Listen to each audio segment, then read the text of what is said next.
Hi everyone, welcome back to Go Local Live. I'm Go Local News Editor Kate Nagel. Thanks for joining us this Friday afternoon talking about the latest in local news and politics and performance. Would like to welcome my last and final guest with some important information. Kristina Contreras Fox, thank you for joining us today. Oh, thank you, my pleasure. I appreciate it. Just yesterday, the Rhode Island Coalition for the Homeless released the annual point-in-time numbers. Now this is the point-in count, if you will, in January as to what the homeless population in shelters looks like. And year over year, you did see a decline slightly in numbers, but as you said in your release, this doesn't tell the whole story. Yeah, absolutely. So I can give a little bit of background about what the point-in-time count is. So the point-in-time count is mandated by HUD.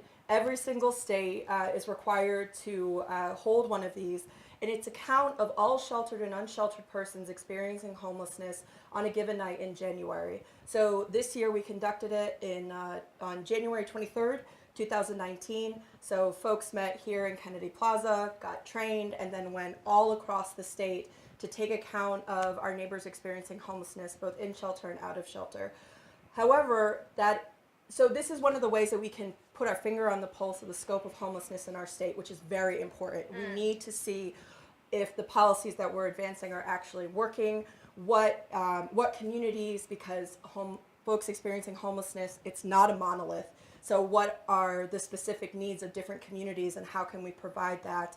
But at the same time, it's an incomplete picture for a lot of obvious reasons. So one, it's one night only, and there's also the important thing to realize, just because we can't see someone, like for example, unaccompanied youth who are experiencing homelessness can be very difficult to find. They are usually not going to shelters. They're staying close to, they're keeping themselves well out of view for very valid reasons.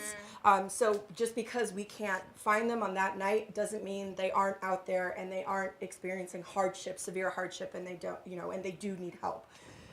So that's why we also, and I should say all of this information can be found on our website, which is rihomeless.org. Just click on About Homelessness and you can see all of this information. But on there also is the annual homelessness count. And so we know from the point-in-time count in 2019 that on any given night, 1,055 of our neighbors will be experiencing homelessness. But according to the annual count, in 2018, we know that 3,342 Rhode Islanders experienced homelessness. And these are individuals, but also, families. There were over 700, I think even close to 725 families last year who experienced homelessness, seniors, minors, children, and our veterans. So there is still so much that needs to be done. And even within the point-in-time count in 2019, there was an overall decrease. However, certain populations, for example, the number of folks who are unsheltered and experiencing homelessness actually rose from 51 people in 2018 to 71 people in 2019. So that's a shocking number that from the year over year. Yes, there is no such thing as an acceptable number of people experiencing homelessness. Now, we're not the Bay Area, we're not New York, we're not DC, and so there might be a tendency to think, oh, well, this isn't that bad of a problem. I say that type of thinking is ultimately going to make this a little difficult to be able to advance real solutions to, because again, there is no acceptable number of our neighbors who are out in the street or in shelter or in cars, who don't have a safe, secure, affordable place to call home. That's the bedrock of anyone's stability and self-sufficiency. And even if there is one person out there, one veteran, one child, one senior, that's unacceptable. We want all Rhode Islanders to have a safe, secure, affordable place to call home. So there's a lot of good that's been done, but we need to really, now is not the time to spike the football. Now is the time to roll up our sleeves and really get to work on this, because our neighbors who are experiencing homelessness deserve so much better. We need to be there for them and support them. And you raised a point, and the release actually raised it as well, about the people, again, who might not be counted in the survey, because one of the things that you do bring about and broach is that doubling up, that if someone doesn't actually have housing, they might be crashing with a friend, they might Yes. be on a sofa someplace, and they don't have safe, secure housing. Yes. So just because the numbers aren't in a shelter, that the number is seeing who might be out in the street, there's also a very large population who is absolutely. de facto homeless, but piecing together living opportunities in a way that they still don't have that home to call themselves. So that number is in fact Yes. much larger than what we larger, say. yeah. And one of the things that is frustrating is about that is folks who are doubled up, so people who are couch surfing or staying with a friend or moving from place to place. HUD does not consider them homeless under their specific definition, and so it can become very difficult. There's no mechanism through point in time, and it's just very difficult overall to be able to count the number of people who are doubled up. And that's the case with a lot of Rhode Islanders or a lot of people in general who are experiencing homelessness. So, for example, I'll use myself as an example. If I lost my home and I became homeless overnight, I have friends that I could stay with. I have my family that I'm very close to. I could go up to Maine and stay with my parents.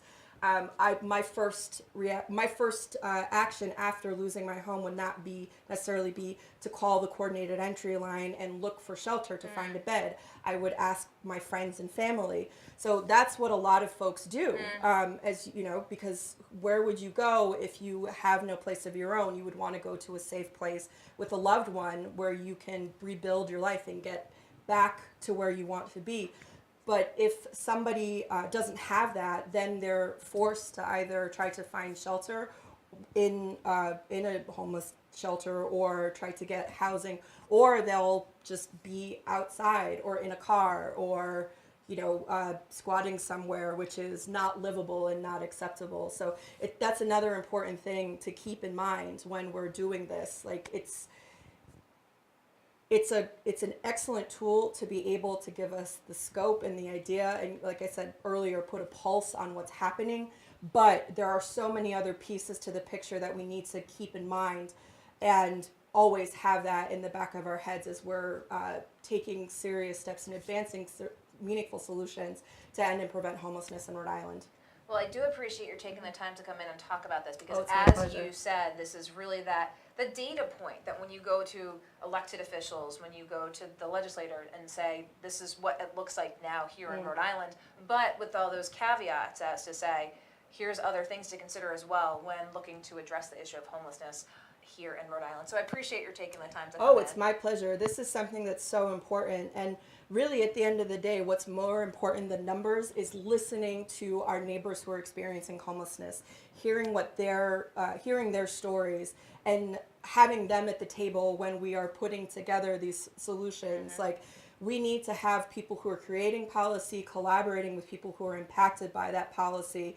Because if you are someone who does not have an experience of homelessness or housing insecurity, I mean, it's pretty hard to know, right? Like what the best plan is, and data is important and it's vital, but data can only take you so far. That lived experience of folks is so important, and that's something that the Coalition for the Homeless really sees as one of our missions, is to empower and elevate folks who have this lived experience to be at these tables to help lead our efforts, because we cannot in good consciousness say, oh yes, we are, like, look at this point in time count data, we are doing such a wonderful job, big pat on the back. I mean, that's, if you are a Rhode Islander experiencing homelessness, an overall reduction going from 1,101 to 1,055, you don't have a home. So what does that say? What does that mean to you? So we have to be cognizant of that. And I mean, it's about being supportive and being real with